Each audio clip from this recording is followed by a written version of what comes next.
hati-hati, saya ingatkan, harta waris itu sangat berbahaya jika tidak dibandingkan dengan benar. Dia akan jadi racun yang sangat berbahaya. Warisan kalau tak dibagikan dengan benar, maka dia akan menghancurkan kepada harta-harta yang lain.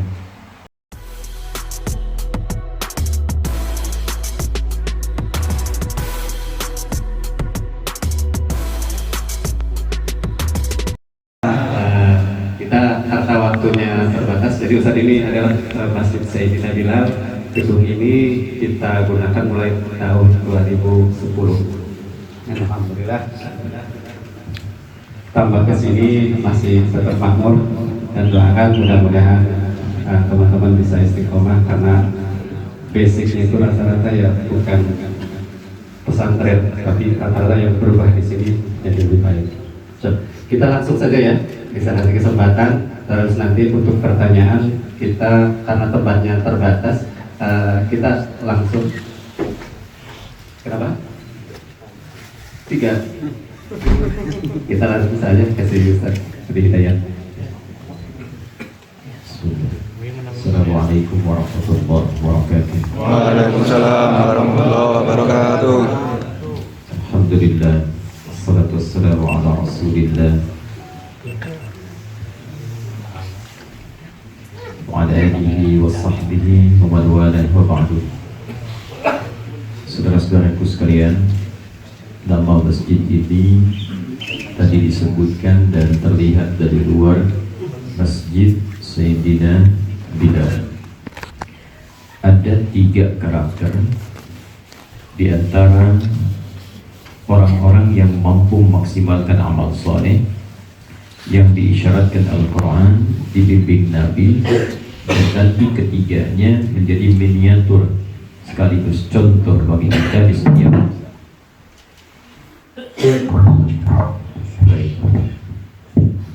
Yang pertama, ada yang berjuang, berdakwah, dan beribadah dengan ilmu. Di antara sahabat yang maksimalkan potensi ini, nanti ada Abu Hurairah, nama aslinya Abdurrahman, aslinya lagi Abu Syams. Jadi asalnya ini dari orang Persia, kemudian dia pindah dari Majusi ke Kristen, kemudian bingung, datang ke Madinah, bertemu Nabi, masuk Islam di tahun 7 Hijrah, 3 tahun sebelum Nabi wafat. Tapi karena serius beliau belajar, sampai didoakan oleh Nabi, bentangkan sorbanmu, didoakan oleh Nabi. Ketika selesai doa dilipat, dipakai oleh dia dengan barakah dari Nabi SAW atas izin Allah. Setelah mengenakan itu, dia sulit lupa. Jadi ada manusia itu 4 tipe, ini yang kelima. Cepat hafal, ya, cepat ingat, lambat lupa, 1. Yang kedua, cepat ingat, cepat lupa, banyak. Yang ketiga, lambat ingat, cepat lupa, ya. Oh, itu yang parah. Susah ingatnya, begitu ingat lupa, ya. Ada lagi yang lambat ingat, lambat lupa, agak lumayan. Yang ini luar biasa, cepat ingat, sulit lupa. Jadi mau lupa susah, biasanya kan utang yang begitu. Ini nanti ada sahabat lain lagi, tipe pemudanya ada Ali bin Abi Thalib karamahullahu wajhah. Tipe juniornya ada Ibnu Umar, itu lahir di tahun ke-7 Hijrah. Nabi wafat usianya 17 tahun, sudah hafal Quran 30 juz, hafal hadis plus menulisnya 700 hadis. Nanti ada Ibnu Abbas, bapaknya pengusaha, anaknya itu pembelajar. Sampai Nabi wafat usia 13 tahun, anaknya sudah hafal 2000 hadis. Nanti ada lagi yang lain, anaknya Umar, namanya Abdullah, ya Ibnu Umar. Nabi wafat masih belia, hafal 2800 hadis kurang lebih. Itu semua tipe yang pertama, berjuang dengan ilmu. Yang kedua ada orang memaksimalkan ibadah, berjuang dengan harta. Jadi lebih banyak. Di antaranya ada Abu Bakar As-Siddiq, ya, ada juga kemudian Uthman bin Affan, Abdurrahman bin Auf. Abdurrahman bin Auf itu tadi saya kisahkan fakir. kemudian belajar dari Nabi, dipraktekkan pola bisnis itu. Nanti satu kali teman-teman yang di sini bekerja mesti belajar fikih bisnis. Itu semua sahabat Nabi yang mempraktekkan fikih bisnis, bisnisnya tidak pernah kembali modal. Tidak pernah kembali modal, selalu kembali untung. Bahkan ada yang modalnya cuma pakaian tadi. Dalam setahun itu jadi orang paling kaya di Madinah. Itu pekerjaan Abdurrahman bin Auf. Setelah kaya tadi, itu Masya Allah, 1/3 penduduk Madinah pernah dibebaskan utangnya oleh Abdurrahman bin Auf. 1/3 lagi diutangi. Silakan dimodali untuk kerja. 1/3 lagi disantuni karena memang sudah nggak bisa kerja. Di artinya semua penduduk Madinah itu dibantu saking kayanya. Baru 1 orang. Utsman bin Affan asetnya sampai sekarang masih ada. Beliau pernah membeli sumur yang dimonopoli oleh Yahudi, dibeli oleh beliau plus kebun kurmanya. Kata beliau sekarang gratis, yang mau minum ambil di sumur, yang lapar ambil kurmanya di kebun. Sekarang wilayah itu akan dijadikan penginapan, penghasilannya dari sejak dulu sampai sekarang disimpan sekarang di bank, sekarang Bank Saudi, lalu disedekahkan atas nama Utsman bin Affan. Sampai sekarang masih ada. Nah, tipe yang ketiga, ada tipe yang beribadah berdakwah dengan tenaga. Jadi karena harta tidak maksimal di situ, ilmu tidak sampai di situ, tapi dia memaksimalkan potensi yang ketiga. Dan ini dimuliakan oleh Allah, disanjung oleh Nabi. Di antara sahabat yang memang gemar memaksimalkan dengan tenaga itu namanya Bilal bin Rabah. Bilal harta kurang, bahkan merdeka dibebaskan dengan izin Allah oleh Abu Bakar. Baik, ini peluang bagi kita untuk saling mengerti. Jadi kalau ada orang kelebihan harta, bantu saudara kita. Mungkin dengan bantuan itu dia bisa menyampaikan risalah lebih baik dibandingkan kita. Antum nggak bisa adzan, tapi bisa beli mic-nya. Mungkin yang adzan orang lain. Jadi keluarkan dari harta kita supaya orang bisa adzan. Maaf ya, sebagus-bagusnya suara kalau nggak pakai mic, nyampainya kan cuma sekitaran itu aja. Ya, itulah Bilal. Bahkan kata Nabi, saya mendengar terompah Bilal di surga. Jadi seorang masih hidup, orang yang masih hidup, terompahnya kedengaran di surga. Bilal bin Rabah.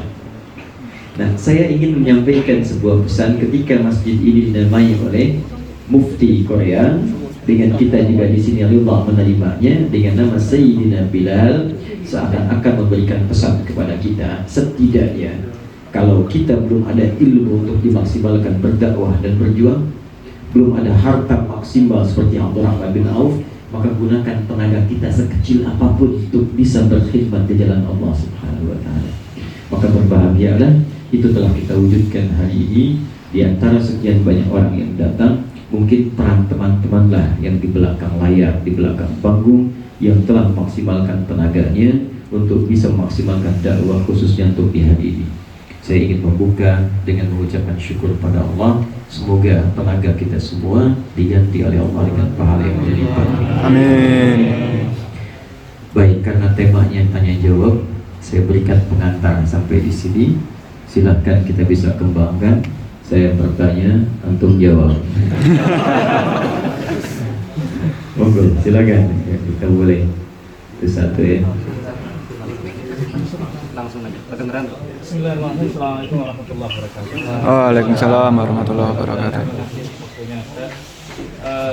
Saya ingin bertanya tentang model bisnis, Ustaz. Di sebagian kita ini ada yang pintar berbahasa Korea. Mungkin nanti sepulang dari sini di rumah ingin membuka LPK. LPK itu seperti lembaga kursus bahasa Korea. Nah, prakteknya sekarang ada persaingan, Ustaz. Mereka persaingan di dunia LPK itu mereka membiayai di awal. Jadi biaya awalnya semula itu mungkin sekitar 20 juta ya. 3 juta. Enggak, biaya untuk sampai tuntas. Sampai tuntas kira-kira 20 juta, kemudian dibiayai oleh pihak LPK, disuruh ngansur 6 kali. 6 juta kali 6. Jadi kalau kita tidak ikut model seperti itu, mungkin kita susah mendapatkan siswa. Nah, yang seperti ini pertama boleh apa tidak? Seandainya tidak boleh, kita kira-kira format apa yang diperbolehkan, tapi hampir seperti ini, cuma mungkin merubah akadnya mungkin, atau barangkali begini, kalau mungkin pemikiran saya, boleh nggak seandainya nanti kalau dia sendiri 20 juta itu nanti kalau ikut pembiayaan sini biaya sekolahnya 36 juta diangsur 6 kali, kira-kira begitu boleh Mas? Itu saja Ustaz. Assalamualaikum warahmatullahi wabarakatuh. Jadi ini bisnis tijarah untuk memberikan pendidikan bahasa Korea atau mengajarkan bahasa Korea. Sekarang objeknya apa? Apa untuk pendidikan, untuk sekolah ke sini, atau untuk bekerja di sini? Objeknya seperti apa? Dari objek ini nanti kelihatan market. Saya bicara dua hal. Saya bicara tentang market pola bisnis. Yang kedua, aspek syariah untuk kebolehan praktek itu kemudian dilakukan. Baik, sekarang kalau kita bicara strategi bisnis misalnya, apa yang mau dikembangkan dari objek tadi? Kalau teman-teman ingin melihat objeknya mahasiswa atau orang yang belajar ke sini, maka pertama yang harus disampaikan, Anda harus dapatkan info kampus terbaik apa di sini. Apa fasilitas yang diberikan? Apa prospek ke depan yang bisa diraihnya? Yang paling cepat, cari kampus-kampus yang sekiranya bisa memberikan beasiswa, sehingga nanti bisa meringankan ketika mereka ke sini dan dari daya kekuatan motivasi mereka untuk bisa datang ke sini. Kualitas kampusnya kemudian diruntutkan dalam bentuk draft, jadi brosur sampai ke sana. Jadi orang punya alasan kenapa saya mesti ke Korea, kenapa saya belajar bahasa Korea. Dari situ turunkan investasinya. Kalau Anda kemudian datang ke Korea, masuk kampus ini, belajar sampai selesai, dibandingkan dengan di luar investasi yang harus dikeluarkan sekian. Anda cuma ikut kemudian ke sini, kursus, teman-teman dengan lembaga kampus dimaksud, atau lembaga think tank yang lain, setidaknya untuk mensponsori dia datang. Jadi dia hanya dicukupkan untuk belajar. Saya ambil contoh ya, saya belum masuk kepada ranah konsep fikihnya. Dia misalnya hanya fokus hanya untuk belajar di situ saja. Baru teman-teman pasang target berapa biaya yang dibutuhkan untuk dia berangkat ke sini. Kalau pekerjaan itu mungkin lebih umum, lebih luas dan sangat dibutuhkan. Tapi polanya sama, apa yang ditawarkan? Umumnya kan kalau orang kita pengen kerjanya di luar, ada gaji sekian kan. Tapi kalau Anda bisa bentuk dengan sistem yang lebih rapi, lebih baik, itu akan lebih maksimal. Dari mulai kerjanya di mana, pusatnya apa, maksimalnya apa, kemudian logika atau nalar yang dibutuhkan supaya belajar bahasa Korea. Sekarang kita masuk ke aspek fikihnya. Sekarang saya buka pendidikannya. Boleh nggak saya menerapkan misalnya dana ditalangi dulu sekian dari biaya yang dibutuhkan, contoh 20 juta. Anak kemudian belajar ikut lembaga kita dengan biaya sekian. Sah-sah saja sepanjang ada keridhaan dari dua belah pihak. Antara dan minkum. Yang kedua, tidak ada kemudian unsur riba di dalamnya. Misal, ini silahkan masuk ya ke lembaga kami, biaya 20 juta. Anda punya kemampuan bayar di awal misalnya 5 juta untuk pendaftaran, sisanya diangsur. Tapi kalau telat, dari situ Anda didenda misalnya 10% dari angsuran pertama, itu riba masuknya. Nah, kalau misalnya Anda tetapkan cukup bayaran diangsur sekian, itu sah, boleh. Jadi yang pertama ada unsur saling ridho. Saling ridho itu wajar, jangankan di lembaga tadi, orang beli saja kalau nggak ridho nggak mau beli. Itu unsur utama. Kalau ada saling ridho, rela dengan pembelian, terjadi jual beli. Kalau nggak rela nggak jadi. Antum mau beli handphone di Korea di sini, lihat nggak cocok kan nggak beli kan? Artinya amparadunya tidak ada. Kemudian aspek syariah yang kedua, jangan terjadi kemudian tadi riba. Yang ketiga, jangan terjadi gharar. Gharar itu apa yang disampaikan nggak sama dengan realita. Nanti datang ke sini ya, nanti bagus kampusnya di Busan, tiba-tiba dikirim ke daerah paling terpencil misalnya. Itu gharar masuknya. Jadi kalau kita mau jawab singkat, sah saja bila dilakukan dengan catatan. Yang keempat terakhir, tidak menzalimi kedua belah pihak setelah ada kejelasan data. Artinya apa? Nanti dia daftar, antum senang, ternyata nggak punya kemampuan bayar, itu pun dicek juga. Ya, termasuk carikan sponsor kalau memungkinkan dari sisi mana dia dapatkan. Jadi intinya sah sepanjang memenuhi 3-4 kriteria tadi. Pertama, ada saling rela disebut al-taradin. Kedua, tidak ada riba di dalamnya. Ketiga, tidak ada gharar. Yang keempat, tidak ada unsur yang kemudian bisa menzalimi di kemudian hari. Ada istita'ah, faktor kemampuan untuk membayar. Sah hukumnya. Dari yang berkembang asal dari 20 juta menjadi 36 juta, tapi diangsur 6 kali hari tidak riba. Oh, kalau di awal disampaikan, misalnya gini, kalau Anda bayar tunai, ini 20 juta sekian. Tapi kalau Anda bayar cicil misalnya, ini ada biaya administrasi, biaya seperti ini. Jadi cicilan jadi 36 juta. Jadi yang dijualnya, yang disampaikannya bukan 20 juta, disampaikannya paket 36 juta. Itu poinnya. Jadi kami sampaikan nih, ada paket 36 juta Anda bisa cicil, silahkan. Ya, kenapa Anda harus cicil tidak sama dengan yang bayar tunai? Persoalannya nanti ketika kami sampaikan lagi ada administrasi lagi, ada penambahan ini. Itu dijelaskan secara terstruktur. Rinciannya ada sehingga terjadi proses jual beli. Walaupun jasa di situ.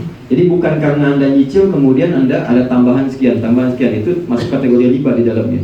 Tapi kalau teman-teman bikin paket langsung di awalnya, ini Anda biaya kursusnya sekian. Ya, adapun skema untuk menyicil biayanya sekian misalnya, cicilan ini. Tapi cicilan itu bukan cicilan dalam konteks bunga. Beda dengan kredit. Kalau kredit kan adalah kredit motor nih, kan? Dibuat kan bagannya sekian. Kalau Anda nyicil sekian, kalau Anda cash sekian. Tapi sebetulnya harga dasar cashnya kan jelas. Ya, cashnya kan misalnya 15 juta. Sebetulnya bisa beli cash, ya kan? Tapi kemudian marketing itu atau bahkan salesnya itu mengarahkan dia kepada kredit supaya dia bisa dapat tambahan bonus di situ, ya kan? Satu itu. Yang kedua, dia bisa dapat tambahan bunga yang dicicilkan lewat riba. Cicilannya itu dapat tambahan. Sebetulnya harganya sama. Ketika diberikan kepada penjual asal, harganya sama. Cuman sales kedua yang mendapatkan tambahan keuntungan, akhirnya dijadikanlah pola kredit. Kreditnya sebetulnya pola riba yang diperindah dengan kalimat kredit. Itu kalimatnya. Kalau teman-teman sekarang ingin keluar dari konsep kredit tadi, artinya tawarkan paket langsung. Ini ada paket kursus cicilan nilainya 36 juta. Itu saja. Jadi jangan dibuatkan paket begini, misalnya ini sebetulnya 20 juta. Cuman karena Anda menyicil begini jadi 36 juta. Tidak, bikin paket cicilan untuk kursus biaya 36 juta. Fasilitas sekian. Tuh. Untuk bayar kursus misalnya langsung kelasnya seperti ini. Fasilitas ini paket 20 juta. Jelas di sini. Paham di sini? Baik, Allah Ta'ala alam bissawab. Assalamualaikum warahmatullahi wabarakatuh. Waalaikumsalam warahmatullahi wabarakatuh. Saya bertanya tentang ahli waris. Dalam Allah telah menentukan dalam Al-Quran dan firman-Nya mengatakan kalau ahli waris kita sudah tertera dalam An-Nisa. Dalam beberapa ayat An-Nisa itu sudah ditentukan. Bagaimana di zaman sekarang ini kita sangat sulit menerapkan tentang pembagian waris itu. Mungkin karena ketidakriduan dari masing-masing. Jadi maksud saya pernah membaca satu hadis yang tidak tahu itu asli apa palsu, mengatakan kalau seorang ahli ibadah tidak melaksanakan waris sesuai dengan yang ditentukan oleh Allah dalam An-Nisa itu, walaupun dia beribadah 70 tahun, dia akan dilemparkan ke neraka. Dan seorang ahli maksiat ketika dia melaksanakan ketika akhir hayatnya dia melaksanakan sesuai dengan yang ditentukan oleh Allah, dia akan ditempatkan di surga. Apakah itu betul? Bagaimana akan ditanggapi? Terima kasih. Ya, jazakallah khair. Terus sekarang jadi ahli maksiat terus berencana waris sesuai dengan surat Nisa. Baik, itu ciri-ciri hadis bermasalah biasanya ya. Hadis bermasalah itu amalan ringan, pahala banyak tuh. Ya, banyak tuh. Pernah dengar ini enggak? Orang yang bangun di malam pertengahan Sya'ban, kemudian dia menunaikan sholat ya sekian rakaat, lalu dia membaca surat Al-Ikhlas sekian, maka dijamin baginya untuk memilih 8 pintu surga dan bebaskan dari 7 pintu neraka. Pernah seperti itu? Nah, dengar? Nah, itu hadisnya termasuk hadis palsu juga. Ya, hadis palsu. Bukan nggak boleh bangun silahkan. Bangun silahkan, maksimalkan sholat, boleh. Sholat malam silahkan. Banyak sahabat-sahabat menghidupkan malam Sya'ban, malam pertengahan Sya'ban. Banyak. Cuma yang digunakan acuan jangan yang hadis palsu atau hadis-hadis bermasalah. Gini, jika ada yang belum paham tentang syariat dan berpotensi menolak, maka dipahamkan. Bagaimana cara memahamkannya? Turunlah Quran surah ke-16 ayat 125. Di sini Allah berfirman, "Ud'u ila sabili rabbika bil hikmah wal mau'izatil hasanah wajadilhum billati hiya ahsan." Jika ada orang belum mengerti pada jalan Rabbu, maka ajak, tunjukkan dia pertama dengan hikmah. Apa itu hikmah? Hikmah itu punya banyak arti. Satu, sikap bijak, sifat dan sikap yang bijak. Orang kalau keras, jangan dilawan dengan keras lagi. Al-hadidu bil-hadidi yuflah. Orang Arab mengatakan batu ketemu batu, kemungkinan salah satu atau keduanya pecah. Fir'aun itu keras, Musa nggak kalah tegas. Musa tuh tegasnya luar biasa, tenaga kuat, 10 kali tenaga orang kuat biasa. Tampar Nabi Musa, meninggal seketika. Baru ditampar, meninggal seketika. Nabi Musa punya sahabat malaikat maut, nyamar jadi laki-laki, masuk ke rumahnya tanpa permisi. Begitu masuk ditampar, matanya keluar. Di hadis Muslim, ya, yang memang untuk menunjukkan bahwa saya memang datang nggak permisi. Malaikat maut mana ada datang ngasih kode dulu, ya. Baik. Jadi ini gambaran. Ketika ditugaskan bertemu dengan Fir'aun untuk berdakwah, turun Quran menunjukkan pada Nabi kisahnya surah ke-20 ayat 43 sampai 44. Perhatikan kalimatnya. Idhaba ila fir'auna innahu tagha faqula lahu qawlan layyina la'allahu yatadhakkaru aw yakhsha. Musa, Harun, pergilah kepada Fir'aun. Dia sedang menyimpang dari kedudukan. Coba dakwahi dia dengan lembut, dengan halus, mungkin dengan kelembutan itu jadi cara yang baik membuat dia sadar bahwa salah dan dia mulai merasa takut dengan Allah. Kembali sadar lagi. Bayangkan Fir'aun yang hobinya bunuh orang saja, baru lahir dibunuh kalau laki-laki, Quran surah kedua ayat 49, pernah ngaku Tuhan ana rabbukumul a'la, masih diperintahkan kepada Musa dan Harun untuk bersikap lembut kepadanya. Maka bagaimana dengan keluarga atau saudara kita yang bukan Fir'aun dan kita yang bukan Musa dan Harun? Maka datanglah kepadanya, tunjukkan dengan cara yang lembut, dipahamkan kenapa syariat ini mesti dipraktikkan dalam kehidupan, dalam pembagian warisan. Baik, kemudian setelah itu cari pemahaman. Bagaimana cara memahamkannya? Pelan-pelan teman-teman. Sekarang apa alasannya, logikanya? Tradisi misalnya, saya pengen pertahankan ini. Kenapa? Saya pengen 2, laki-laki 1, perempuan 1, 2:1 kita tolak karena nggak sama misalnya. Sekarang orang gender bilang begitu. Nah sekarang coba duduk dulu baik-baik, yuk kita ngaji dulu. Dengarkan dulu, kenapa laki-laki mesti 2, perempuan mesti 1? Terangkan supaya hikmah masuk di situ. Ini yang dimaksud mau'izatul hasanah. Apa yang alasan paling logis? Kita masukkan sebetulnya harta itu dalam pandangan Islam itu bukan poin yang paling utama. Semua akan meninggal, semua akan pulang. Allah membagi porsi ini untuk bekal kita supaya menjalani kehidupan dengan lebih baik. Sebetulnya laki-laki diberi 2 karena laki-laki punya 2 peran, sedangkan perempuan 1 peran. Apa peran laki-laki itu? Pertama, modal yang diterima dari 2 itu, 1 itu dipakai modal untuk berusaha, yang dengan usaha itu dibawa ke rumah untuk dibagikan. Sedangkan yang 1 yang dari dia itu tetap dipakai juga bersama di keluarganya. Karena dia punya beban untuk mencari nafkah, maka mesti ada modal yang dia gunakan untuk bekerja mencari nafkah itu. Itu yang dimaksud Quran surah ke-4 ayat 34. Perempuan tidak punya tuntutan untuk mencari nafkah. Makanya keadilan Allah menjadikan sebetulnya laki-laki 1, perempuan 1. Cuman tambahan 1 untuk laki-laki supaya dia punya modal untuk bisa mencari nafkah, yang itu digunakan sebagai perangkat dia di situ. Dan pada akhirnya dibawa lagi kembali kepada keluarganya. Jadi sebetulnya hikmah ini yang disampaikan dengan baik sehingga masuk penerimaan kepada bagian warisnya. Sekarang kalau sudah masuk, duduk sama-sama. Mau'izah hasanah, dengarkan orang misalnya minta pendapat orang ketiga. Jadi kata Al-Quran, kalau ada persoalan di rumah yang nggak selesai dengan keduanya, maka cari orang paling bijak yang bisa mendudukkan perkara itu. Jangan dua-duanya berdebat, tidak akan selesai. Itu disebut di Quran surah ke-4 ayat 35, paling kiri pertengahan. فَإِنْ خِفْتُمْ شِقَاقَ بَيْنِهِمَا فَبَعَثُوا حَكَمًا مِنْ أَهْلِهِ وَحَكَمًا مِنْ أَهْلِهَا إِنْ يُرِيدَ إِصْلَاحًا يُوَفِّقِ اللَّهُ بَيْنَهُمَا. Ya kata Allah, di dalam kasus rumah tangga, kalau suami istri pun ada persoalan atau yang lain dan sulit terpecahkan di dalamnya, bahkan khawatir pecah hubungan di dalam, maka cari orang bijak. Kalau di keluarga ada, minta orang luar. Yang bijak, dudukan itu, minta pendapat. Kalau sudah paham dengan itu semua, mungkin ada perdebatan. Karena itu kalimat yang disusulkan dengan kalimat wajadilhum billati hiya ahsan. Kalaupun mesti diskusi, cari argumentasi yang bisa dicarikan solusi untuk masalah bersama. Kalau semua sudah diterangkan dan bisa diikuti, alhamdulillah, yuwaffiqillahu bainahuma, Allah akan kasih jalan. Tapi kalau ada hijab yang sangat kuat yang menghambat dia mempraktekkan, ada hijab kedua. 1, perbuatan maksiat. Orang kalau kebanyakan maksiat, nanti cahaya hatinya tertutup. Naktah sauda namanya dalam hadis Muslim, tertutup tuh. Ya, dia bermaksiat, mata sering melihat yang haram, jadi melihat yang baik lagi nggak bisa lagi. Ngelihat Quran nggak bisa, ngelihat orang ke masjid nggak ada sentuhan, karena sering melihat maksiat. Tapi kalau dipakai yang halal-halal, lihat masjid, lihat Quran, nanti yang jelek nggak akan mau lagi. Dia sudah otomatis. Yang kedua, harta haram. Harta haram itu kalau masuk ke mulut, tembus ke perut, beredar dengan daging, kesemuanya masuk, maka nanti itu yang paling bahaya. Quran surah 6 ayat 25, wa fi adhanihim waqra, masuk ke telinga jadi sumbatan. Jadi dia nggak bisa dengar, adzan berkumandang susah, subuh sulit bangun. Ya, maaf, masuk ke mata wa ala absarihim ghisyawah, terhalang. Kalau sudah ini masuk dan diterangkan pun nggak bisa-bisa, maka di situ kemudian, maaf, hisabnya kembali kepada sikap masing-masing. Anda ingin menerapkan, ambil bagian Anda sesuai. Kalau tidak, kemudian Anda bisa relakan atau ambil, dan resiko orang yang menerapkan sesuai dengan apa yang dia kemudian ingin ambil sendiri, maka hisabnya berlaku bagi dirinya.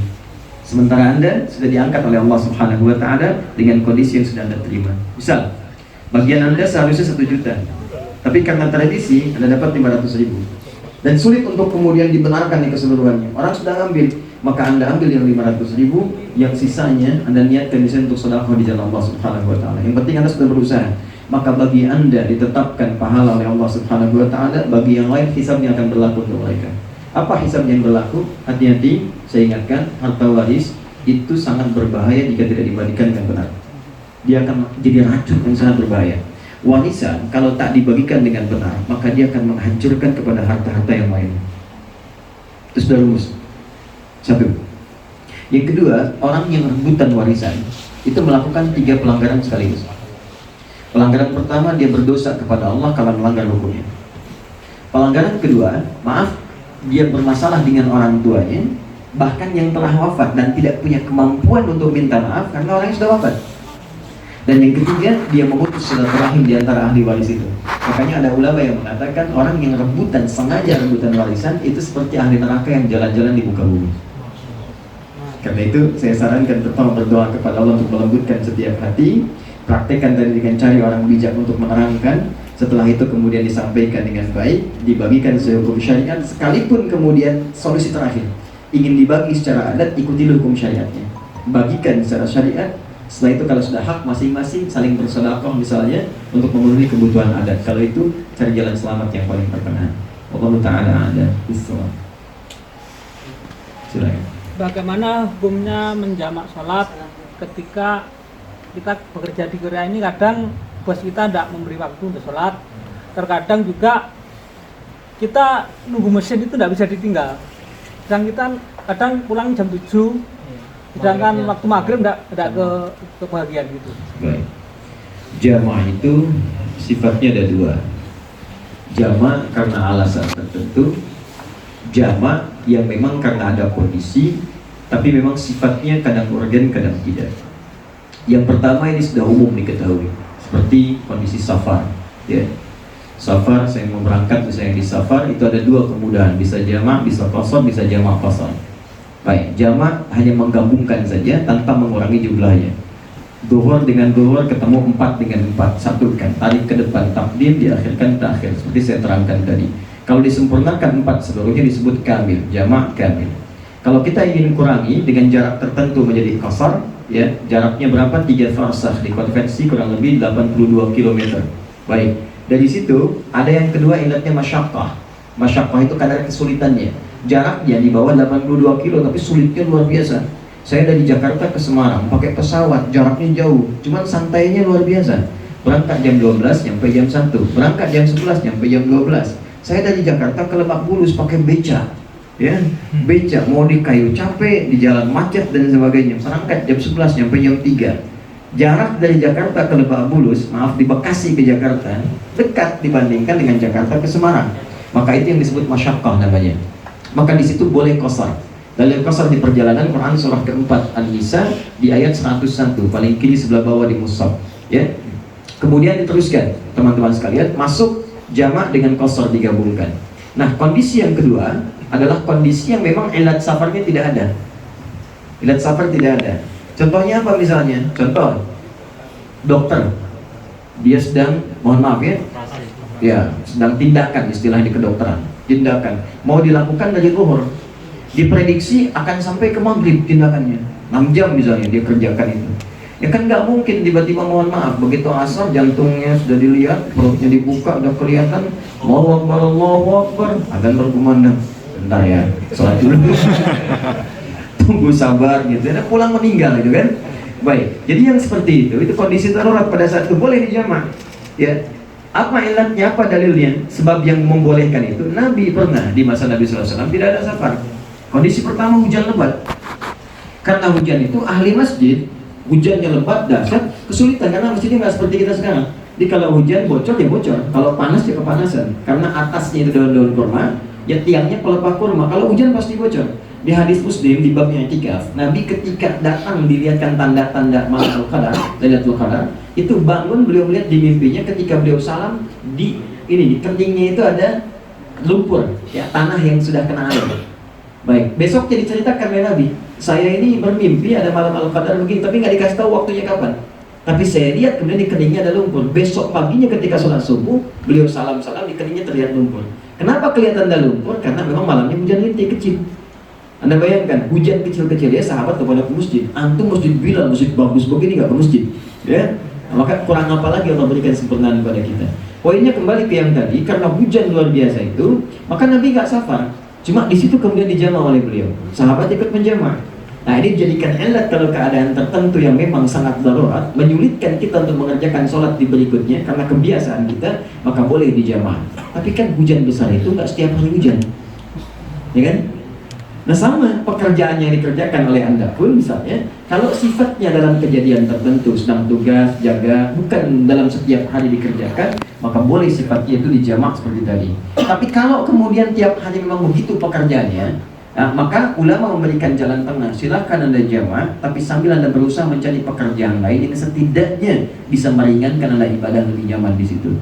Kaidahnya apa? Rizki itu sudah Allah atur. Jelas, Quran surah ke-51 ayatnya ayat ke-22 paling kanan di pertengahan. Wa fis samaa'i rizqukum wa ma tu'adun. Kata Allah, di langit sudah aku tetapkan rizkimu, aku janjikan untuk diberikan. Kapan Allah berjanji memberikannya? Ditafsir di Quran surah kedua ayat 168. Ya ayyuhan nasu, hai semua manusia, kulu mimma fil ardi halalan thayyiban. Silahkan Anda berpetualang di bumi. Anda nggak ketemu di Indonesia, ke Korea, silahkan. Di Korea pun banyak, di Seoul, di Busan, di mana ada cari. Anda cari itu. Begitu Anda mencari, kata Allah, saya turunkan. Cuma carinya yang halal, lakukan dengan cara yang baik. Ada rumus lebih cepat. Quran surah kedua ayat 172. Ya ayyuhalladzina amanu, bagi setiap orang yang beriman, kulu min thayyibati ma razaqnakum. Halalnya dibuang, thayyib dijamakan. Kata Allah, kalau kalian mencari rizki tanpa pernah memikirkan yang halal, karena orang beriman itu otomatis mencari yang halal. Imannya mendorong dia mencari yang halal. Kalau ada orang seperti itu, yang penting saya dapat rizki dari Allah, yang penting sholatnya saya bisa, Allah sudah atur semua rizkinya. Kata Allah, saya akan dekatkan dia dengan rizkinya dan saya lipat gandakan keberkahan. Dapatnya mungkin 10 ribuan, tapi berkahnya banyak. Mau makan ditraktir teman, pengen buah dikirimkan. Wah, sebulan nggak habis 10 ribu. Itu yang disebut berkah, ziyadatul khair. Jadi itu jawabannya, Allah Ta'ala alam bisawab. Sebentar silahkan lakukan pekerjaan dan niatkan dapat solusi dari Allah dengan jalan yang paling baik. Allah Ta'ala alam bisawab. Ada yang lain? Ya. Assalamualaikum warahmatullahi wabarakatuh. Ini masih tentang masalah sholat. Kadang-kadang kita kan dalam terjadi itu perhalanya dengan sholat Jumat. Pernah mendengar kalau tiga kali sholat Jumat. Sholat Jumat terhalang oleh pekerjaan atau pekerjaan terhalang oleh sholat Jumat? Karena waktunya jauh, Bang. Jadi jauh dari masjid dan waktunya nggak keburu kalau ke masjid, balik lagi ke tempat kerjaan. Ya. Apakah boleh sholat duhur sendirian atau sholat Jumat sendirian? Ya. Sholat Jumat sendiri, tertib sendiri, kamu sendiri. Baik. Ini ada jomblo dalam ibadah. Ya. Jumat seakan dengan kata jamaah. Jadi kata jamaah, Jum'ah itu sifat mubalaghahnya, sifat standarnya jamaah. Salat berjamaah itu sah ditunaikan paling minimal 2 orang. Berjamaah biasa, ada imam, ada makmum, sah disebut dengan jamaah. Jum'ah lebih daripada itu, artinya sifat jamaahnya ada dan ditambahkan dengan sifat-sifat yang lain untuk mengisi rukun Jum'ah. Apa di antara syarat dan rukunnya? Mesti ada khatibnya, ya? Mesti ada imamnya, mesti ada mustami'nya. dan itu nggak bisa rangkap jabatan di situ. Ya. Saya mau khatib sekaligus mustami, nggak bisa. Saya mau khatib sekaligus imam, bisa, tapi mustaminya siapa, makmumnya siapa? Ya, itu harus diperjelas di situ. Jadi saya mesti bedakan, tidak bisa salat Jumat ditunaikan sendirian. Kalau dibolehkan, semua orang akan Jumatan sendirian. Satu itu. Yang kedua, sekarang masuk pada persoalannya. Begini, kasus seperti Anda itu sudah pernah terjadi 15 abad yang lalu. Ya. Dan itu diisyaratkan akan terulang. Buktinya, sekarang ada pertanyaannya. Di surahnya, surah ke-62 disebut dengan namanya surah Jumu'ah. Ayat ke-11, paling kiri, ayat terakhir, agak ke atas sedikit di pertengahan. Apa kalimat yang muncul di situ? Indah sekali. Setelah Allah katakan فَإِذَا قُضِيَتِ الصَّلَاةُ فَانْتَشِرُوا فِي الْأَرْضِ. Kalau kamu selesai Jumatan, silakan menyebar mencari rezeki. Bebas, tapi ingat, zikir kepada Allah. Ayat berikutnya itu menunjuk kepada orang yang dilalaikan dari Jumat karena persoalan bisnis atau bukan sekedar bisnis, permainan yang kemudian sengaja meninggalkan Jumat dengan itu. Ya, apa kalimat Qurannya? Perhatikan kalimatnya. Awas, hati-hati, hati-hati. Perhatikan kalimatnya. Kita baca baik-baik ya. Jika Anda menyaksikan, kata Allah, sekelompok orang didatangi tiba-tiba oleh para kafilah dagang. Wa idza ra'aw tijaratan aw lahwan infaddu ilaiha wa tarakuka qa'iman. Atau orang ngajak bermain tiba-tiba meninggalkan kau sendirian sedang berkhutbah di atas mimbar. Ini ayat turun wa idza ra'aw tijaratan aw lahwan infaddu ilaiha wa tarakuka qa'iman. Ini kisahnya sedang hari Jumat, Nabi sedang khutbah. Tiba-tiba datanglah kafilah dagang. Satu kasus. Kafilah itu langsung menyampaikan begini, bonus, bonus, bonus, diskon, diskon, diskon. Anda bayangkan, diskonnya itu naik sampai 95%. Ini di awal masa-masa Jumat. Ya, kalau bahasa sekarang teman-teman, karena kaidah umum di ulumul Quran begini, di tafsir. Kalau tidak disebutkan siapa dan kapan kejadiannya, maka kejadian itu akan berlangsung di masa yang berbeda dengan tokoh-tokoh yang tidak sama. Konteksnya bisa berbeda. Anda mau Jumatan, tiba-tiba ada tawaran proyek besar, proyek besar. Kalau nggak datang gaji berkurang, kalau nggak datang proyek hilang, sama saja kan? Zaman Nabi begitu, lewat langsung barang dagangannya. Akhirnya apa yang terjadi? Hampir semua orang keluar dari situ, pengen rebutan ngambil barang dagangan itu. Konon kata Ibnu Katsir dan para mufassir yang lain, Nabi sedang berdiri khutbah, semua orang pada pergi, tinggal 12 orang tersisa di situ. Yang Jumatan tinggal 12. Tapi yang paling menarik bukan itu. Yang paling menarik kalimat Allah setelahnya. Perhatikan kalimatnya. Qul ma 'indallahi khairun minal lahwi wa minat tijarah. Wallahu khairur raziqin. Cara membacanya, lihat ujung ayatnya dulu. Wallahu khairur raziqin. Allah punya sifat disebut Razzaq. Aku yang paling baik dalam mengatur rezeki. Sekarang saya tanya pada Anda, yang punya rezeki siapa? Allah. Yang punya rezeki Allah. Anda jauh dari Allah, sekarang pengen minta rezeki kepada Allah, kira-kira dikasih nggak? Nah, Anda ingin rezeki dari Allah, tapi meninggalkan kemudian perintah Allah, datang nggak? Mungkin datang, tapi keberkahannya tidak melekat di situ. Ketika keberkahan tidak datang melekat, maka biasanya turunannya muncul hadis qudsi. Apa hadis qudsinya? Kata Nabi, ibadi. Hadis qudsi. Khalaqtuka lil ibadati fala tal'am. Wa qasamtu laka rizqaka fala tadham. Hambaku, aku ciptakan engkau untuk mengabdi ibadah kepadaku. Jangan banyak mainnya. Aku telah bagi rezeki sesuai dengan peruntukanmu. Gak usah lelah. Aku berjanji, kalau engkau beraktivitas di dunia dan menjaga hak-hakku untuk beribadah kepadaku, aku mudahkan rezeki datang kepadamu semudah-mudah engkau bisa menikmatinya. Tapi jika engkau meninggalkanku dan beralih kemudian untuk mengejar duniamu, maka aku akan buat lelah engkau untuk mengejar duniamu dan engkau tidak akan mendapatkan sebesar apapun rezeki kecuali senilai dengan apa yang telah kau tetapkan untukmu. Maka dari sini saran saya, ada baiknya kemudian tentu cari pekerjaan yang sekiranya bisa memaksimalkan Jumat dengan baik. Sambil bisa mendapatkan ini, yang ini jangan berhenti dulu. Kaidah fikihnya jadikan jembatan. Teruskan pekerjaan ini dulu sambil mencari kira-kira pekerjaan apa yang bisa dimaksimalkan supaya tidak bisa meninggalkan Jumat. Mumpung ada kesempatan untuk hidup.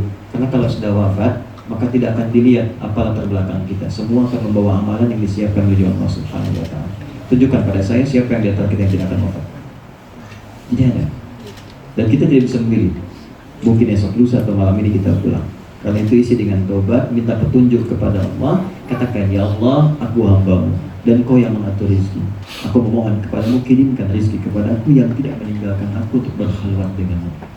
Demi Allah saya katakan, Allah akan mudahkan setelah itu untuk apa yang bisa kita butuhkan. Allah Ta'ala ada bisa. Ada yang lain? Ini Ustaz, tentang anak angkat ya. Apakah anak angkat itu dapat warisannya sama saya anak kandung, dan apakah orang tua angkat itu mendapatkan pahala atau siksa atas didikan anak angkatnya itu? Baik. Pertama, untuk warisan anak angkat dan bapak angkat, ibu angkat tidak saling mewarisi. Tidak berhak mendapat warisan karena bukan dari ashabul furud, bukan bagian dari orang yang mendapatkan warisan. Jadi anak angkat tidak mendapatkan warisan, orang tua pun tidak mendapat warisan dari anak angkatnya, tapi boleh mendapat bagian dari wasiat. Batas wasiat itu sepertiga. Jadi bisa si fulan punya anak angkat si A, kemudian si fulan misalnya melihat nah ini baik, dididik dengan baik, dan dilihat kalau dia dewasa, kemudian anak diadopsi, diangkat, khawatir misalnya tidak mendapatkan perlakuan yang baik, atau khawatir masa depannya kurang punya persiapan, maka apa yang dilakukan? Dia buat wasiat dari harta yang dia miliki itu, kemudian misalnya tuliskan di situ jumlah sekian itu untuk si fulan anak adopsi saya, anak angkat saya, tapi batasnya tidak boleh melebihi sepertiga dari harta. Kalau punya 30 juta berarti jangan lebih dari 10 juta, tetap 20 juta yang nanti menjadi bagian ahli waris termasuk dari ashabul furud. Siapa itu? Paling gampang bikin tanda begini, tanda plus begini. Ya, ke atas, ke bawah, ke kanan, ke kiri. Ke atas ada ayah dan ibu. Ayah ibu tidak terhijab. Ke kanan suami istri. Suami meninggal, istri yang dapat. Istri meninggal, suami dapat. Ke atas ayah ibu yang mayit. Jadi kalau meninggalnya yang suami berarti bapak ibunya yang suami, bapak ibu istri tidak. Ya? Ke bawah anak. Itu cuma 4 poin ini aja. Kanan, kiri, atas, bawah. Jadi kalau yang meninggal istri misalnya suami ke kanan, ke atas bapak ibunya istri, ke bawah anak, anak bersama tentunya, bukan anak angkat. Kalau ada cucu, cucu ini terhijab oleh anak. Kalau ada kakek nenek sepanjang ayah ibu ada, kakek nenek terhijab. Jadi ini yang paling pokok. Kalau kemudian ada tadi anak angkat, anak nggak dapat, maka warisan itu dijadikan wasiat dulu sebelum dia wafat, tuliskan wasiat sepertiga untuk dia, atau sejumlah yang cukup untuk dia, tidak boleh melebihi sepertiga. Itu bagian yang pertama. Adapun hisab orang tua kepada anak angkat, bukan hanya anak angkat, semua anak baik diadopsi atau tidak, ketika orang tua yang memberikan kemudian nilai yang positif dan baik, maka dia mendapatkan bagian dari pahala dari situ. Dalilnya banyak. Di hadis Muslim ada 9 lafaz yang populer. Apa populernya? Idza matal insanu atau idza matal abdu. Imam An-Nawawi menambahkan syarah, idza mata ibnu Adam yang qata sayru amali. Jika wafat anak cucu Adam, setiap manusia, setiap hamba terputus semua potensi amal illa min thalath, kecuali 3. Satu sedekah jariyah, ya perbuatan baik yang mengalir, investasi mengalir. Misal kayak tadi Anda misalnya memberikan mushaf nih, ya mushaf dipakai oleh penghafal Quran, Anda meninggal mushaf masih ada, pahala ngalir. Ya, pahala ngalir. Anda bikin di sini masjid, ada karpet, ada macam-macam. Kita udah nggak ada di Korea, tapi masjidnya dipakai, pahala ngalir kita. Itu sedekah jariyah. Ya, termasuk ilmu yuntafa'u bihi, ilmu yang bermanfaat. Carikan anak angkat itu misalnya sekolah yang bagus, carikan guru ngaji. Ketika dia bisa ngaji, dia bisa sholat, pahala mengalir bagi kita.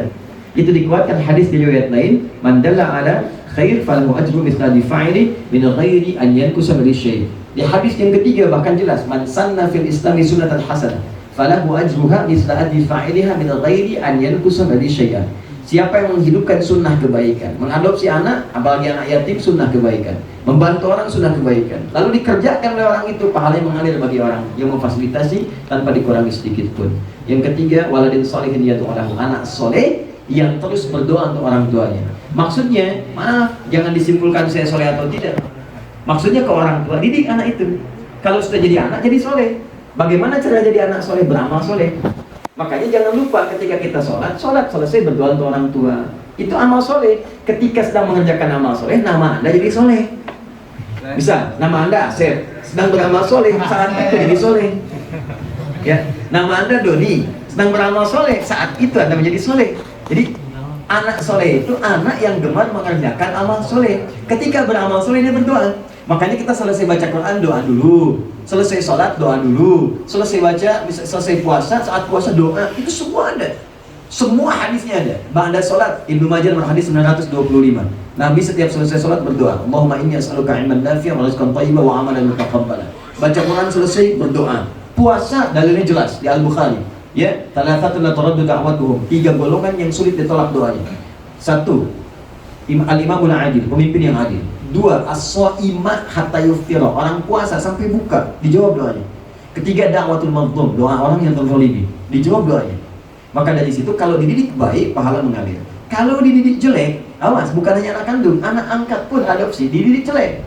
Ya, diajarin cara merampok, diajarin cara mencuri, diajarin cara menipu. Begitu dia menipu, maka dosanya pun itu diikutkan kepada yang mengajarkannya tanpa dikurangi sedikit pun.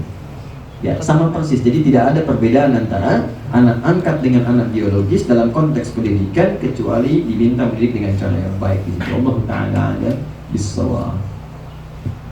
Assalamualaikum warahmatullahi wabarakatuh. Bagaimana hukumnya mencium nisan pusara ulama besar atau auliaillah? Selama yang saya saksikan, saya alami itu di masyarakat kita sering terjadi. Terima kasih atas pencerahannya. Baik, kembali kepada hadis Nabi SAW tersebut dalam kitab Sahih Al-Bukhari. Ya, membuka kepada kitab Al Wahyi, nomor hadis yang pertama, yang Abi Hafs Umar bin Khattab radhiyallahu ta'ala anhu, qala Rasulullah sallallahu alaihi wasallam, innamal a'malu binniyat wa innama likulli imrin ma nawa. Faman kanat hijratuhu ila Allah wa rasulih fa hijratuhu ila Allah wa rasulih. Wa man kanat hijratuhu lidunya yusibuha aw imra'atin yankihuha fa hijratuhu ila ma hajara ilaihi. Nabi membuat sebuah standar. Apakah amalan itu berdosa atau tidak, punya pahala atau tidak, masuk hukum mana di antara 5. Di hukum itu ada 5. Tahtarihi al-ahkamul khamsah. Di tengah-tengah ada mubah, tarik ke kanan ada sunnah, kanan lagi ada wajib, ke kiri jadi karahah namanya makruh, tarik lagi jadi tahrim namanya haram. Haram itu hukumnya, perbuatannya muharram, fikihnya tahrim namanya. Baik, dari 5 ini masuk kemana? Diukur dari niat tadi. Innamal a'malu binniyat. Apa niat dia ketika mencium batu nisan itu? Kalau niatnya ada takdis di situ, pengkultusan, pengagungan, maka masuk kategori haram di situ. Kalau niatnya kemudian niat biasa saja, hanya mencium biasa, kemudian memuliakan kubur, merapikannya dan setelahnya, tidak ada masalah di situ. Nggak ada persoalan.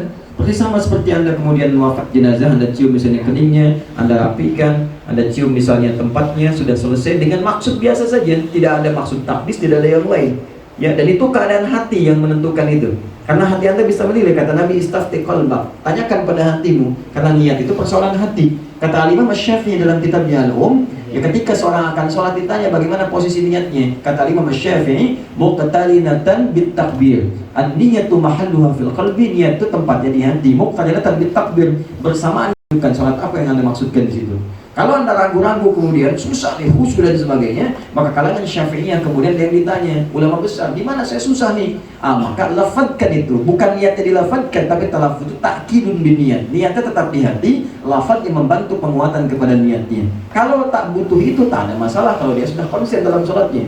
Maka kembali kepada tadi, ketika niatnya di situ hanya untuk misalnya mencium seperti biasa saja, tidak ada niat mengkultuskan, tidak ada niat misalnya yang lain-lain, maka standar biasa saja di situ, hanya sebatas nilai kemuliaan atau membersihkan anak-anak di sekitarnya. Tapi kalau sudah takdis di situ, ya harapan memohon tidak akan datang kecuali tanpa yang ini, maka di situ masuk kategori hukum yang sangat ketat, bisa jatuh karahah atau bahkan haram di dalamnya.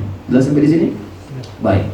Baik, nanti di situ ada pendalaman bab, nanti masuk ke dalam bab tawassul, ada masuk ke situ nanti di surah kelima Al-Maidah ayat 35, paling kanan sebelah bawah di mushaf. Detailnya dalam kitab fiqh, sebagian dijawab oleh Sayyid Alawi Al-Maliki dalam kitabnya Mafahim Yajib Al-Tasahhah. Baik, kalau ada yang tidak sepakat kita hormati. Misalnya saya tak sepakat dengan tawassul bagi yang wafat, saya sepakatnya bagi yang hidup, kita hormati, jangan marah. Ya, dan di sana pun menghormati, saling menghormati itu baik sepanjang ada dalil. Yang salah itu tak ada dalil dikerjakan, itu yang dimasalah. Kunut ada dalil, silahkan. Tak kunut tak ada dalil, silahkan. Yang penting ada dalil, silahkan. Yang penting dua-duanya ada dalil. Yang salah itu yang tidak sholat subuh. Benar ya? Tapi kalau yang jadi imam misalnya yang kunut, Anda nggak biasa kunut. Kalau Anda biasa tak kunut, yang jadi imam yang kunut, aminkan di belakang. Dan itu ulama sepakat di situ semua. Jangan sampai Anda kunut, yang imamin tak kunut, tiba-tiba sujud sahwi sekalian. Ya, subhanallah, tak boleh. Ya, atau ada yang kunut di belakang, Anda tak kunut, imamnya kunut misalnya, dan Anda mencela, itu gak boleh. Allahumma hadina fiman hadait, bin'ah. Itu gak boleh. Itu gak boleh. Jelas ya? Baik, itu nanti luas babnya, termasuk pasang foto misalnya kan, yang ada di kamar foto ulama besar itu hukumnya bagaimana, ya? Dan mencium fotonya atau apa dan sebagainya itu banyak itu. Masuk ke handphone jadiin profil picture misalnya kan dan seterusnya. Ya, ada orang mengatakan daripada foto Ronaldo mendingan ini, tapi bukan itu babnya. Babnya nanti kembali kepada niat dalamnya. Jelas? Allah Ta'ala ada usul. Tapi kalau saya sarankan, kalau yang belum paham, yang awam yang ditarik ke bab itu, nanti jatuhnya ke bab yang karahah atau bahkan tahrim. Itu tinggi sekali. Karena kalau orang awam itu kan hatinya kosong gitu. Ya, begitu dia masuk, dikhawatirkan jatuh ke situ. Makanya dulu ketika ada gerakan pemurnian, puritan, ya untuk bisa masuk gerakan-gerakan tauhid disampaikan karena kasus yang seperti tadi. Padahal nggak semuanya begitu. Ada sebagian orang yang cuma ziarah kubur saja, tapi sebagian mengotori itu dengan minta-minta dengan cara yang tidak benar. Bukan tawassul. Ada yang bawa sesajen, bawa ini, bawa itu. Itu yang kemudian ditegaskan supaya bisa dihilangkan. Ziarah silakan saya ziarah, tapi sementara pada situ dilarang sementara. Dulu pernah kejadian di masa Saudi, ya kan? Waktu ada Syekh Abdul Wahab, sebelumnya Ibnu Taimiyah. Itu melarang ziarah kubur, bukan dilarang ziarahnya. Awas jangan salah paham. Bukan dilarang ziarah karena pada saat itu didapati sebuah praktek yang menyimpang dari ketentuan ziarah. Maka beliau minta jangan dulu ziarah deh sampai itu hilang dulu. Kalau sudah selesai silahkan semua ziarah, tidak ada masalah. Tapi ada yang salah mengambil fatwa itu, dibawa ke Nusantara, diterapkan larangan ziarah kubur. Yang marah semua orang. Ya, nah itu kita pertemukan di jalan tengahnya kembali kepada bab tadi. Allah Ta'ala ada bismillah. Silakan. Ada yang lain? Allah. Jam berapa kita selesai? Ya bonus lah ya. Bonus. Gak apa-apa bonus. Gitu ya. Foto. Bismillahirrahmanirrahim. Assalamualaikum warahmatullahi wabarakatuh. Assalamualaikum. Saya Herianto dari wilayah Conan, agak ke Solo sedikit, mungkin sekitar 3,5 jam perjalanan dari sini Ustaz. Saya datang ke sini tadi malam jam 8 dari Conan sampai sini setengah 12. Saya ingin memadukan pertanyaan sekaligus, mungkin sifatnya bukan pertanyaan tapi meminta inspirasi kepada Ustadz. Memadukan dari yang tadi cerita tentang Bilal dan berhubungan dengan konteks dakwah di Korea Selatan ini, rata-rata yang terjadi seperti ini Ustadz. Di satu masjid, itu hampir semua masjid ya, di satu masjid itu ada yang militan, apa-apa dikerjakan sama dia. Jadi yang terkesan paling ya si fulan ini misalnya. Yang lain diajak maju, merasa saya nggak punya kemampuan, saya hanya bisanya seperti ini. Saya nggak masjid banget ya, nggak anak masjid banget, pesantren nggak ini dan segala macam. Bagaimana untuk menumbuhkan spirit kepada teman-teman yang agar mau memulai untuk masuk ke masjid, untuk ikut memakmurkan masjid, syukur-syukur bisa memikirkan bagaimana kemajuan masjid ini sampai ke depan. Karena setahu saya Changwon ini berdiri tahapnya tidak begitu lama. 2009 dulu tablik akbar, terkumpul dana sekitar 230 juta dalam satu kali pertemuan. Kemudian 2010 resmi berdiri Masjid Changwon ini. Artinya saat itu memang semangatnya para dai-dai di sini, teman-teman di Changwon ini memang sangat luar biasa. Nah, untuk mempertahankan spirit seperti itu yang sampai sekarang kemudian menularkan kepada generasi-generasi baru agar regenerasi itu terus terjadi, bagaimana titik-titiknya Ustaz? Terima kasih jazakallahu khairan. Teman-teman sekalian, memakmurkan masjid itu pahalanya banyak. Kemudian yang kedua istimewa. Ada ayat turun di Quran surah 9 ayat ke-18. Paling kanan di pertengahan di mushaf. Itu Allah menjadikan pemakmur masjid sebagai kalangan terbatas, istimewa, spesial. Saking spesialnya dibuka dengan adatul hasri, huruf pembatas, namanya innama. Jadi kalau sudah innama, itu di situ saja. Yang lain nggak bisa masuk. Contoh, zakat dikeluarkan hanya untuk 8 golongan, nggak bisa lebih dari 8 itu, harus itu saja. Karena ayatnya dibuka dengan innama, Quran surah 9 ayat 60. Innamas shadaqatu lil fuqara dan seterusnya ayat. Zakat hanya boleh dikeluarkan untuk golongan berikut, tak masuk, tak boleh. Yatim tak masuk dalam golongan penerima zakat. Tapi kalau yatimnya fakir, boleh. Yatimnya miskin, boleh. Yatimnya misalnya amilin, boleh. Tapi kalau tak masuk dalam 8 golongan ini, tak masuk dia. Saya kembalikan kepada ayat masjid, innama ya'muru masajidallah. Sungguh yang mampu memakmurkan masjid Allah itu dia kalangan terbatas. Orang yang punya kekuatan iman. dan punya orientasi akhirat yang baik. Jadi ingat, pertama, itu orang memakmurkan masjid dipuji oleh Allah sebagai orang yang punya kekuatan ibadah. Kalau ada yang seperti itu cara membacanya begini. Jangan disimpulkan orang lain imannya kuat, kita lemah, bukan. Itu ajakan dari ayat, ayo masuk ke dalam golongan itu, sehingga mampu dipuji oleh Allah bahwa iman kita kuat. Itu maksudnya, dimasuk dalam golongan itu. Anda dipuji oleh orang dekat saja, senangnya luar biasa. Sekarang ada peluang dipuji Allah, siapa yang gak mau? Jadi kalau Anda ingin diangkat, dipuji oleh Allah, masa masuk dalam golongan itu. Jadi saya ajak teman-teman yang misalnya belum memikirkan masjid, abai dengan masjid, masuklah. Bukan karena masjidnya, tapi masjidnya yang punya. Antum masuk ke rumah seseorang, antum bersihkan, rapikan, baguskan, ya, kemudian buat program yang baik-baik. Yang punya rumah senang. Anda ke kampus tadi, Anda bersihkan kan? Kalau nggak dibersihkan nanti sulit dipakai lagi. Mungkin marah, nggak bisa kita sewa lagi. Anda bersihkan, Anda rapikan, Anda tata dengan baik. Yang punya kampus senang. Begitu Anda mau pakai, belum bilang sudah diizinkan. Mungkin harga dikurangi, diskon malah, atau mungkin digratiskan. Sekarang Anda masuk ke rumah Allah, Anda di situ ikut andil. Ada yang membersihkan, ada yang membangunnya, ada yang merapikan, ada yang ikut programnya. Allah senang dengan Anda. Apa yang tidak mudah bagi Allah? Rezeki mudah, ilmu mudah, jodoh mudah. Saya tahu, sebelum diucapkan saya tahu. Syok minimal sebelum kiamat kurang 2 hari. Jadi itu poinnya. Jadi kalau Anda ingin diangkat oleh Allah, masuk mengerjakan amalan, ada pujian di dalamnya. Nah, apalagi setelah itu, tapi ingat kata Allah, wal yaumil akhir. Kerja masjid itu kerja akhirat, bukan kerja dunia. Jadi kalau Anda masuk ke masjid mendapat keuntungan dunia, Anda banyak kecewanya nanti. Ya, saya mau masuk masjid supaya populer. Capek nanti. Begitu tidak populer, Anda tinggalkan masjid. Saya pengen ke masjid pengen dapat ini, ada keuntungan, pengen ikut bisa ada peluang dagang. Begitu nggak dapat, hilang amalan Anda pada saat itu. Maka kata Allah, orang yang datang ke masjid ingin memakmurkan itu orang akhirat. Artinya, selain dia hidup di dunia, dia punya orientasi bekal akhirat yang kuat. Makanya kalau niat kita lillah karena Allah, untuk hisab di hari akhirat nggak ada kecewa ke masjid itu. Khidmat aja udah. Tabligh akbar, nggak ada tabligh akbar, sudah. Adzan masjid, bersihkan masjid, khidmat aja. Nanti turunan datang. Ingat ya, kalau Anda kejar akhirat, dunia ikut. Jadi kita sekarang sedang proyek akhirat nih. Begitu kita kerjakan, ikan datang, ayam datang, ini datang, snack datang, tidur enak, kumpul bareng. Tapi kalau Anda hanya usaha ayam saja, belum tentu akhirat datang. Itu poinnya, ya. Kemudian wa aqamas shalah, isi dengan sholat konsisten. Wa ataz zakat, motivasi supaya kaya orang. Makanya muncul ayat zakat. Ayat zakat itu bukan tuntunan kewajiban saja. Nanti kalau Anda belajar lebih dalam fikih zakat, itu ayat mengajak kita kaya. Sebab mustahil bisa zakat kalau nggak ada uangnya. Itu mendorong kita kaya, kerja supaya bisa zakat. Oke, dulu zaman Nabi itu orang gitu, maaf ya, cari harta itu supaya bisa zakat. Motivasi orang kaya supaya bisa sedekah. Bukan buat pamer itu udah telat, sudah ada Qarun duluan.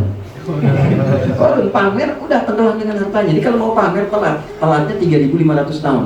Dari Nabi ke Nabi Musa itu 2000 tahun. Qarun itu kaumnya Musa. Quran surah 28 ayat ke-76. Inna Qaruna kana min qaumi Musa fabagha alaihim. Jadi Qarun partnernya Fir'aun. Fir'aun itu punya kedudukan penguasa zalim ditopang oleh pengusaha yang gelap. Ya, dan intelektualnya Haman lengkap tuh. Ya, penasehatnya ada Haman, militernya juga ada, pengusaha gelapnya juga ada, namanya Qarun, lengkap semua. Tapi ketika itu datang risalah kepada Nabi Muhammad, dirubah semuanya, diluruskan dengan baik.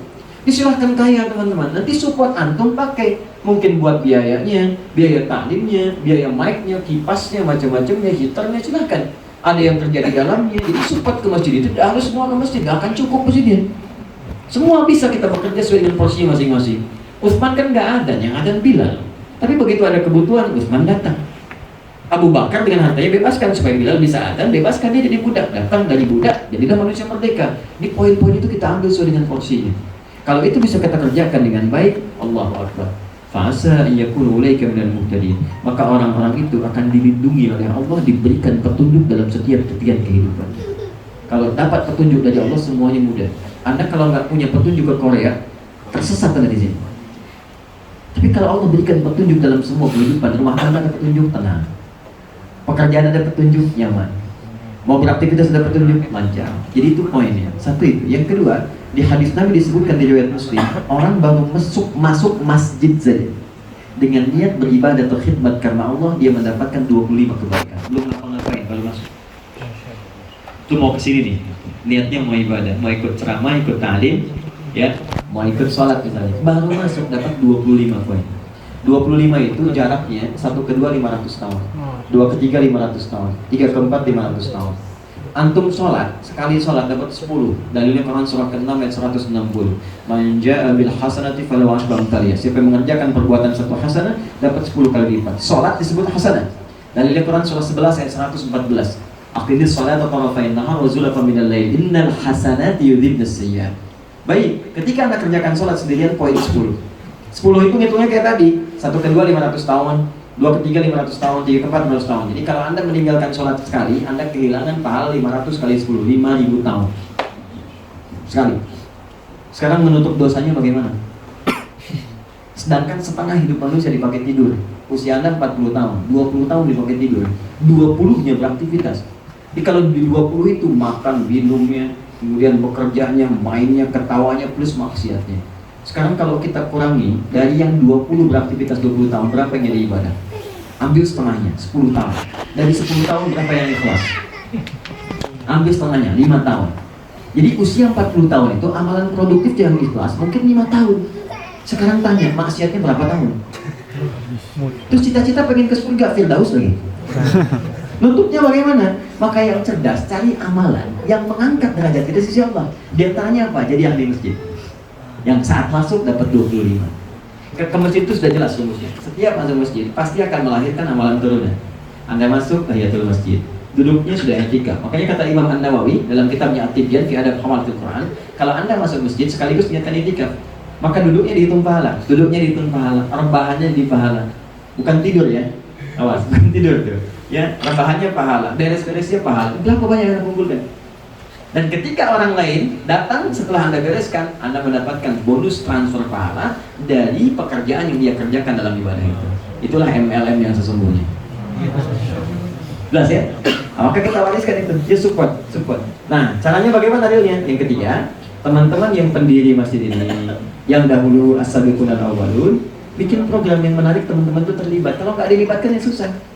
Libatkan mereka teman-teman. Jadi panitia ta'lim seperti sekarang, okay? Panitia Jumatan, minimal misalnya tukang share. Ya, ada share kuat harian. Siapa yang share? Ada share pengingat sholat, ada share pengingat Jumatan, ada share pengingat puasa. Satu-satu aja dulu, sampai merasakan kenikmatan. Nih, jangan terlampau soleh, bahaya juga. Ya. Terlampau soleh itu maksudnya baru memulai sudah pengen langsung sempurna, susah. Ini lihat, ada seorang bertanya pada Nabi tentang sholat malam. Sholat malam itu kan standar Nabinya 11 ke atas. Ya, ada yang 23, ada yang 40 dan seterusnya. Standar Nabinya, ketika ada yang bertanya, Nabi jelaskan berapa coba rakatnya. Tidak menyebutkan 11, tidak menyebutkan 23, tidak menyebutkan 40 dan seterusnya. Nabi menyebutkan 2. Lihat hadis Muslim, nomor hadis 749. Rawinya kalau tak sama namanya, rawinya dari Ibnu Umar. Ibnu Umar radhiyallahu ta'ala anhuma. Dari Ibnu Umar semoga Allah berikan kepadanya. Kalau Rasulullah SAW, beliau berkata, Rasulullah SAW pernah menyampaikan tentang hadis tahajud. Kata beliau, sholatul laili matna. Sholat malam itu kerjakan dua dulu. Rakaatnya jangan panjang-panjang juga. Bacaan juga jangan panjang-panjang dulu. Bahkan bahasa Qurannya, Quran surah 73 ayat 20. Faqra'u ma tayassara minal Quran. Baca yang paling ringan dulu. Kalau Nabi paling ringannya 100 ayat Al-Baqarah paling ringan. Kita mungkin mulai dengan apa dulu? Ya, yang paling ikhlas dulu Al-Ikhlas. Ya. Setelah itu kalau mendekat fajar kepada Al-Falaq, kan? Tutup witir 1. Fa idza khasyiya ahadakumul fajr falyutir raka'atan wahidah. Kalau khawatir fajar segera tiba, tutup rakaat 1 witir. 2-1 nikmat, besoknya tambah 2 lagi, masna lagi. Tambah lagi 2 lagi sampai merasakan kenikmatan silakan. Ada yang 11, ada yang 13 dengan khafifatain, ada yang naik lagi.